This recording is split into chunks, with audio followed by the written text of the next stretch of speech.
Hi, my name is Scott Houston. I'm a qualified parkour coach and movement artist here in Glasgow.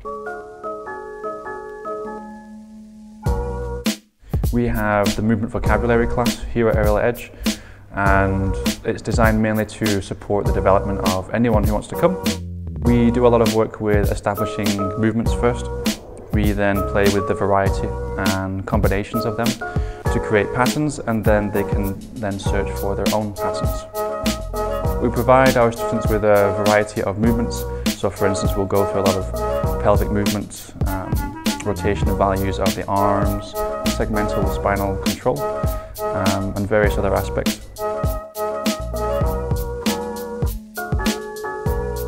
Who is this class for? It is for anyone. We can either assist on people's current development, or we can get people on a starting point in order to find more curiosity in movement.